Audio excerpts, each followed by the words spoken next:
नमस्कार बच्चों, मैं प्रियंका माथुर राजस्थान सरकार और वेदांता के CSR इनिशिएटिव ई कक्षा में आप सभी का स्वागत करती हूं और हमारे टेक्निकल पार्टनर है मिशन ज्ञान। बच्चों, हम पढ़ रहे हैं कक्षा 8 की गणित और हमने नया अध्याय शुरू किया है, अध्याय 14 गुणनखंडन, जिसकी पूरी थ्योरी हम अच्छे से समझ चुके हैं। तो आज हम शुरू करेंगे 14.1 के उदाहरण। तो देखते हैं उदाहरण पहला क्या दिया गया है। 12a² प्लस 15ab² के गुणनखंड कीजिए। ये कोई व्यंजक दिया गया है, आपको इसके गुणनखंड करने हैं। तो देखिए इसका हल, कितने पद है इस व्यंजक में, ये पहला पद और ये दूसरा पद। तो प्रत्येक पद के हम पहले करेंगे गुणनखंड। देखिए 12a² को आप क्या लिख सकते हैं, 12 को क्या लिख सकते हैं, भाज्य गुणनखंड करना है। 2 तिया 6, 6 दूनी 12 लिख सकते हैं ये। इंटू a² मतलब a गुणा ए इंटू b भी आ जाएगा। क्लियर है। देखिए ये 12 के गुणनखंड कैसे किए हैं, 2 में भाग लग सकता है ना 12 का, तो ये आ गए 6। 3 का भाग लग सकता है 6 में, 3 दूनी 6, फिर 2 में 2 का भाग लगाया तो 1। तो ये आ गए हमारे पास गुणनखंड, अभाज्य गुणनखंड। तो 2 गुणा 3 गुणा 2, तो यही लिखा है हमने, 2 गुणा 3 गुणा 2 गुणा 1 गुणा 1 गुणा b। ये तो हो गया पहले पद का गुणनखंड। दूसरा पद क्या है, 15ab²। अब देखिए 15 का अभाज्य गुणनखंड करना है। 15 है मतलब 5 का तो भाग जाएगा, तो 5 से करा 5 तिया 15 आया, 3 से करा 3 एकम 3 आया। तो क्या गुणनखंड आया, 5 गुणा 3। तो ये हमने लिख दिया 5 गुणा 3। a है तो ये लिख दिया a। b² है मतलब b का गुणा कितनी बार होगा, 2 बार होगा। क्लियर। अब देखते हैं यहाँ पर कॉमन क्या आ रहा है। देखिए यहाँ पर 2 है परंतु यहाँ 2 नहीं है, यहाँ 3 है तो यहाँ भी 3 है, यहाँ a है, यहाँ भी a है, यहाँ b है, यहाँ भी b है। बस इसके अलावा कुछ भी कॉमन नहीं निकल सकता। तो यहाँ क्या लिखेंगे, अतः सार्वगुणनखंड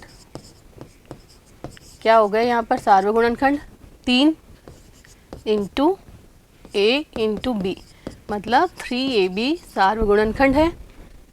ठीक है, तब क्या हो जाएगा, देखिए दिया क्या था आपको, 12a² b प्लस 15ab²।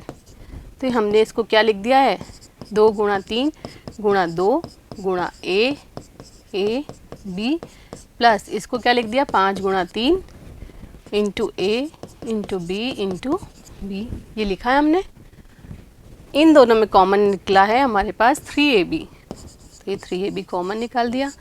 अब देखिए 3 गया, a गया और b गया, क्या बच गया, 2 इंटू 2 मतलब 4, 2 दूनी 4 और एक a तो बाहर आ गया, एक a बचा है तो ये आ गया 4a।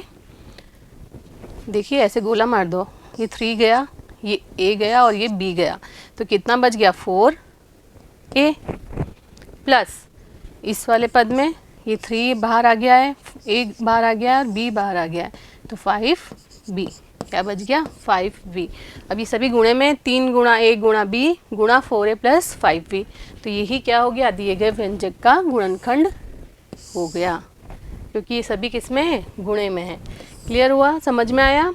तो आपको जो भी व्यंजक दिया गया है उसके प्रत्येक पद का गुणनखंड कीजिए, जो कॉमन निकल रहा है उसको कॉमन निकालते हैं और ब्रैकेट में जो बचा है वो लिख देंगे, तो वो उसका गुणनखंड हो जाएगा। क्लियर। चलते हैं अगले उदाहरण पर। उदाहरण नंबर 2 देखिए क्या है, एक व्यंजक है 10x² minus 18x³ plus 14x⁴ के गुणनखंड कीजिए।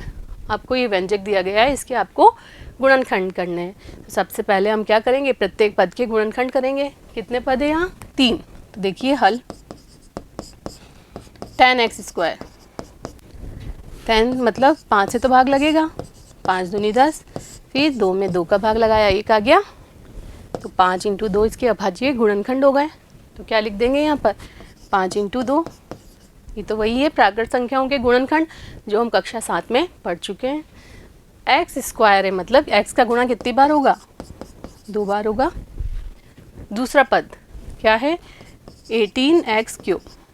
देखिए 18 का गुणनखंड करने हैं, 2 में आएगा, ये सम संख्या है तो 2 9 18, 3 से किया 3 तिया 9, फिर 3 से किया 3 एकम 3, तो इसके गुणनखंड क्या आ गए, 2 गुणा 3 अभाज्य गुणनखंड 2 गुणा 3 एक्स क्यूब है, मतलब कितनी बार गुणा होगा, 1 2 3 बार गुणा हो गया। तीसरा पद क्या है देखिए, 14x पावर 4। 14 का आपको अभाज्य गुणनखंड करना है। सम संख्या है, 2 से करेंगे, 2 सत्ते 14, फिर 7 एकम 7। 7 क्या होती है, एक अभाज्य संख्या है, तो इसका गुणनखंड क्या आ गए, 2 इंटू 7, एक्स की पावर 4 है, मतलब कितनी बार गुणा करेंगे, 4 बार। क्लियर है यह, यहाँ तक समझ में आया। इसलिए सार्व गुणनखंड क्या हो जाएगा, सार्व गुणनखंड देखिए, यहाँ 2 है, यहाँ 2 है, यहाँ भी 2 है, यहाँ 5 है परंतु यहाँ 5 नहीं है, यहाँ भी नहीं है, यहाँ x है, यहाँ x है, यहाँ भी x है, यहाँ x है, यहाँ x है, यहाँ भी x है। तो कॉमन क्या आया, 2x²। ये 2 आया था, 2 x कितनी बार कॉमन आ रहा है, यहाँ 2 बार है, यहाँ 2 बार है, यहाँ 2 बार है, मतलब 2x² सार्वगुणनखंड हो गया। अतः क्या लिख सकते हैं आप, जो आपको व्यंजक दिया है 10x² minus 18x³ plus 14x power 4, इसको हमने लिख दिया है गुणनखंड रूप में 5 गुणा 2 गुणा x माइनस इसको लिखा 2 गुणा 3 कितनी बार x लिखेंगे, 3 बार, प्लस 14 को लिख दिया हमने 7 गुणा 2, x की पावर कितनी है, 4 है, तो 4 बार गुणा कर दिया हमने x का। कॉमन हमने देखा क्या आ रहा है, 2x², ये लिख दिया हमने 2x²। ब्रैकेट में क्या बचा है वो लिख दीजिए, ये 2 तो आ गया कॉमन, ये x² आ गया कॉमन, तो क्या बच गया यहाँ पर, 5 बच गया, माइनस ये 2 तो आ गया कॉमन, x² आ गया कॉमन, 3 तिया 9 x, क्या बच गया, 3 तिया 9 x बच गया। अब है प्लस, ये लिख दिया प्लस, ये 2 बार आ गया, x बार आ गया, ये वाला x बार आ गया, तो क्या बच गया, 7x² बच गया। तो ये गुणनखंड रूप हो गया 2 into x into x into 5 minus 9x plus 7x², सभी गुणे में है, तो ये दिए गए व्यंजक का गुणनखंड है। क्लियर, समझ में आया। उदाहरण नंबर 2। तो चलते हैं अगले उदाहरण पर। उदाहरण नंबर 3 देखिए क्या दिया है, 6xy minus 4y plus 6 minus 9x के गुणनखंड कीजिए। अब यहाँ से सामने देखने पे पता चल रहा है कि ऐसा कोई भी गुणनखंड नहीं है जो सभी में कॉमन आ रहा है। कैसे, देख लीजिए एक बार, प्रत्येक पद का गुणनखंड करके देख लीजिए। 6xy को आप क्या लिख सकते हैं, 3 दूनी 6 गुणा x गुणा y। क्लियर है। दूसरा पद क्या है इसका, 4y, 2 इंटू 2 इंटू वाई लिख दिया। क्लियर। तीसरा पद क्या है इसका, 6, 3 दूनी 6 हो गया। और चौथा पद है 9x, मतलब 3 तिया 9 इंटू एक्स। ये गुणनखंड हो गए चारों पदों के। अब देखिए कुछ कॉमन है, यहाँ 3 है परंतु यहाँ 3 नहीं है, यहाँ 2 है परंतु यहाँ 2 नहीं है, x है यहाँ तो यहाँ x नहीं है, यहाँ है y तो यहाँ y नहीं है। इसका मतलब ऐसा कोई भी गुणनखंड नहीं है जो सभी में हो। तब हम क्या करते हैं, पुनः समूहन द्वारा गुणनखंड, याद है। तो देखिए, अतः क्या लिख सकते हैं, 6xy minus 4y plus 6 minus 9x बराबर क्या लिख दिया इसको, 3 दूनी 6 x y, 2 दूनी 4 y प्लस 3 दूनी 6 और 9 को लिख दिया 3 इंटू 3 x। क्लियर।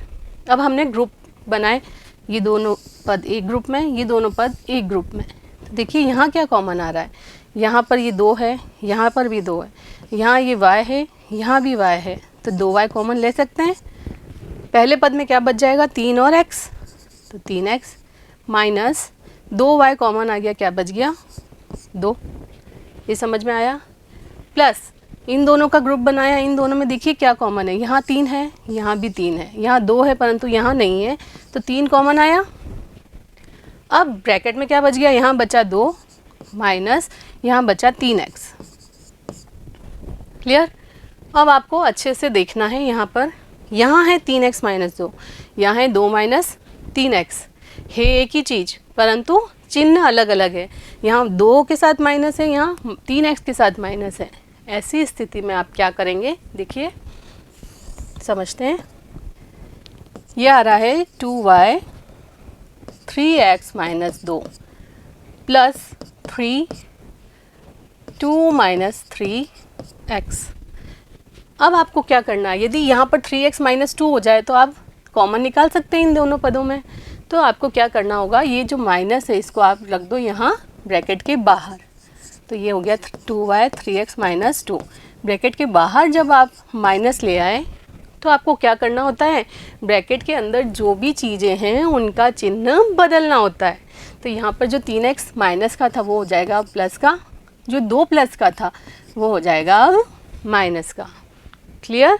जो ये माइनस आ रहा था उसको हमने ले लिया बाहर, तो अंदर वाले सभी चिन्ह बदल जाते हैं, ये आपको ध्यान रखना है। अब आप इन दोनों में क्या कॉमन ले सकते हैं, ये वाला पद यहाँ भी है यहाँ भी है, तो 3x माइनस 2 कॉमन लिया, क्या बच गया यहाँ 2y, यहाँ बच गया माइनस 3। तो ये आ गया गुणनखंड रूप में। इन दोनों के बीच में क्या है, गुणा है, तो इसका मतलब जो दिया गया व्यंजक था ये, इसका गुणनखंड ये प्राप्त हुआ। क्लियर है? ये कौन सी विधि लगाइए, पुनः समूहन द्वारा गुणनखंड। आपको दो दो के समूह बनाने हैं और उनमें कॉमन निकालना है। क्लियर? समझ में आया उदाहरण नंबर 3? तो उम्मीद करती हूँ ये सभी उदाहरण आपको अच्छे से समझ में आए होंगे और इन्हीं पर आधारित होगी आपकी प्रश्नावली 14.1 जो हम अगले वीडियो में शुरू करेंगे। तब तक जुड़े रहिए। धन्यवाद।